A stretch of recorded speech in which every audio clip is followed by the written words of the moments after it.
Hello అందరికీ, firstly అందరికీ happy Vinayaka Chavithi or happy Ganesh Chaturthi. మీరందరూ మీ ఫెస్టివల్ని ఎలా సెలబ్రేట్ చేసుకున్నారు? మేమైతే ఎవ్రీ ఇయర్ లానే ఈ ఇయర్ కూడా చాలా బాగా సెలబ్రేట్ చేసుకున్నాం. ఈ వీడియోలో మీరు మా పూజా విధానం అలానే మా రాజమండ్రిలో 3 డిఫరెంట్ గణేష్ ఐడల్స్ ని కూడా చూస్తారు. సో స్కిప్ చేయకుండా లాస్ట్ వరకు చూడండి. మాకు ఈ ఇయర్ వినాయక చవితి ఫెస్టివల్ కి 2 days ముందే స్టార్ట్ అయిపోయింది అనిపించింది. ఎందుకంటే మా చెల్లి బుజ్జి గణేష్ అని క్లేతో తయారు చేసింది అనమాట.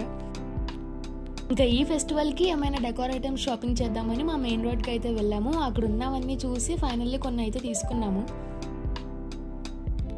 ఇక్కడ మేమందరం ఎర్లీ మార్నింగే లేచి పూజకు కావాల్సినవన్నీ క్లీన్ చేసుకుని పక్కన పెట్టేసుకుంటున్నాము. ఎవ్రీ ఇయర్ ఈ ఫెస్టివల్ మా డాడీ షాప్లో సెలబ్రేట్ చేసుకుంటామండి. ఇంట్లో ఓన్లీ సింపుల్గా పూజ చేసేస్తారు మా మమ్మీ. ప్రతి సంవత్సరం లాగే ఈసారి కూడా మా డాడీ షాప్స్ అన్నిటికీ పెయింటింగ్స్ అవి వేయించేసి డెకోర్ చేయించి ఉంచారు. ఇక్కడే మా మెయిన్ పూజ అయితే స్టార్ట్ అవుతుంది. మా మమ్మీ పీఠం అది పెట్టి పాలవిళ్ళు అవి కడతారనమాట. ఇక్కడ ఉన్న పీటకి కుంకుమ బొట్లు అవి పెట్టి వారి పిండితో ముగ్గది వేస్తారు.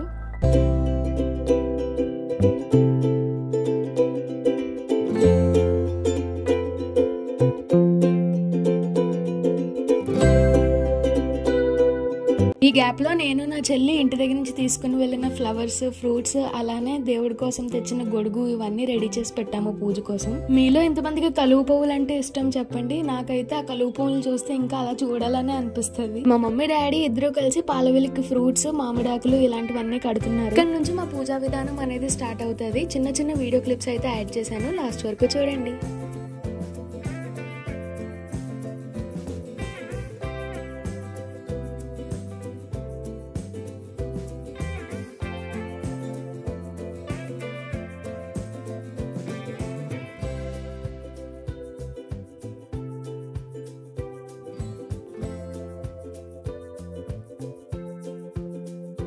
ఈసారి వినాయకునికి ఇష్టమైన ప్రసాదాలన్నీ చేసి పట్టుకుని వెళ్ళాము. అలానే అటుకులు బెల్లం కూడా పెట్టాము. వినాయకుడికి ఇష్టమైన మోతీచూర్ లడ్డు కూడా పెట్టాము. మరి మీరేం వెరైటీస్ చేసుకున్నారు ఈసారి గణేష్ చతుర్థికి? ఇక్కడ మా మమ్మీ వినాయకుని వ్రతకథ కూడా స్టార్ట్ చేసేసారు. మేము అక్కడ ఉన్న పూలతో దేవుడికి పెట్టి పూజ చేసుకుంటున్నాము.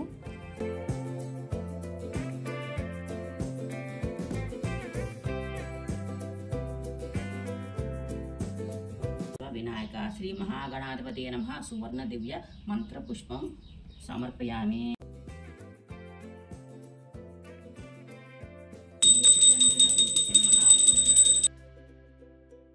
పూజ అంతా కంప్లీట్ అయిపోయిన తర్వాత మేము గణేష టెంపుల్ కి అయితే వచ్చేసాము. ఈ గణేష ఐడల్ ని చూసారు, అసలు ఎంత బాగుందో. మా డాడీ ఇంకా వాళ్ళ కమిటీ మెంబర్స్ అందరూ కలిసి ఈ పెద్ద విగ్రహం అయితే పెట్టారు. ఈసారి 9 days రెగ్యులర్ గా పూజ చేసి నిమజ్జనం అయితే చేస్తారనమాట. ఇప్పుడు చూపిస్తున్న వాటిలో ఇది గణేష ఐడల్ నెంబర్ 1, నెంబర్ 2 కూడా చూసేద్దాం. లొకేషన్ చూస్తేనే అర్థమైపోతుంది కదా, ఇంకెక్కడంటే పుష్కర్ ఘాట్ ఏరియాలోనే పెట్టారు. ఈసారి స్పెషల్ గా పసుపు బొందులతో తయారు చేశారనమాట విగ్రహం అయితే. 99,999 పసుపు బొందులతో తయారు చేశారండి ఈసారి మా రాజమండ్రి వాళ్ళ విగ్రహాన్ని. మేము ఈవినింగ్ టైంలో వెళ్ళామండి దేవుణ్ణి దర్శించుకోవడానికి. మీలో ఎవరైనా ఇప్పటి వరకు చూడకపోయి ఉంటే ఖచ్చితంగా వెళ్ళండి.